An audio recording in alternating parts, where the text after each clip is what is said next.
പുത്തുമല ഉരുൾപൊട്ടലിന് ഇന്ന് 5 ആണ്ട് പൂർത്തിയാവുകയാണ്. കാലവർഷം കലിതുള്ളിയപ്പോൾ പുത്തുമലയിൽ ഉരുൾകൊണ്ടുപോയത് 19 ജീവനുകൾ. മഴ കനക്കുന്നതോടെ ആധിയാണ് ഇന്നും ഇവിടെയുള്ളവർക്ക്. ഇത് പുത്തുമല 2019 ഉരുൾ വിഴുങ്ങി ഈ നാടിനെ മണ്ണിൽ പുതപ്പിച്ചത്. 17 പേർക്ക് ജീവൻ നഷ്ടമായി. 5 പേരുടെ മൃതദേഹം ഇന്ന് വരെ കണ്ടെത്താനും സാധിച്ചിട്ടില്ല. പുത്തുമല ഉരുൾപൊട്ടലിന്റെ 5 ആണ്ടാണ് ഇന്ന് പൂർത്തിയാവുന്നത്.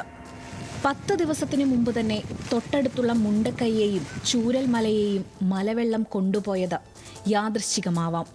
പുത്തുമല ഉരുൾപൊട്ടലിൽ വീട് നഷ്ടമായ വാർഡ് മെമ്പർ കൂടിയായ സുകന്യ ആഷിന്റെ വാക്കുകളിൽ ഇന്നും ആ നടുക്കമുണ്ട്. ഈ 5 വർഷം തികയുന്ന സമയത്ത് അടുപ്പിച്ച് തന്നെയാണ് അടുത്ത ഉരുൾപൊട്ടൽ വന്നേക്കുന്നത്. അന്ന് 17 പേര് മരിച്ചെങ്കിൽ ഇന്ന് 300 പേർക്ക് മേലെ ആളുകൾ മരണപ്പെട്ടിട്ടുണ്ട്.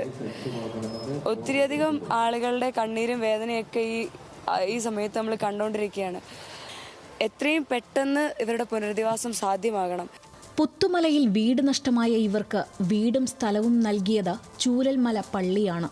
വെള്ളാർമല സ്കൂളിന് സമീപത്തു നിന്നും മലവെള്ളം ഗതി മാറി ഒഴുകിയില്ലായിരുന്നുവെങ്കിൽ വീണ്ടും ഒരു ദുരന്തത്തിന് ഇരയാവേണ്ടി വന്നേനെ ഇവർ.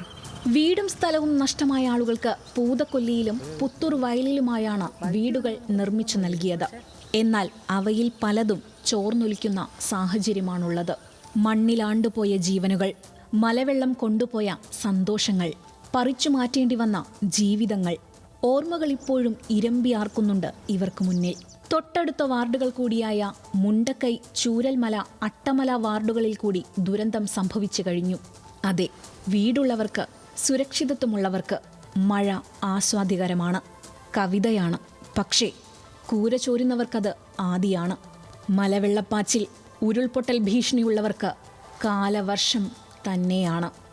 ന്യൂസ് മലയാളം, വയനാട്.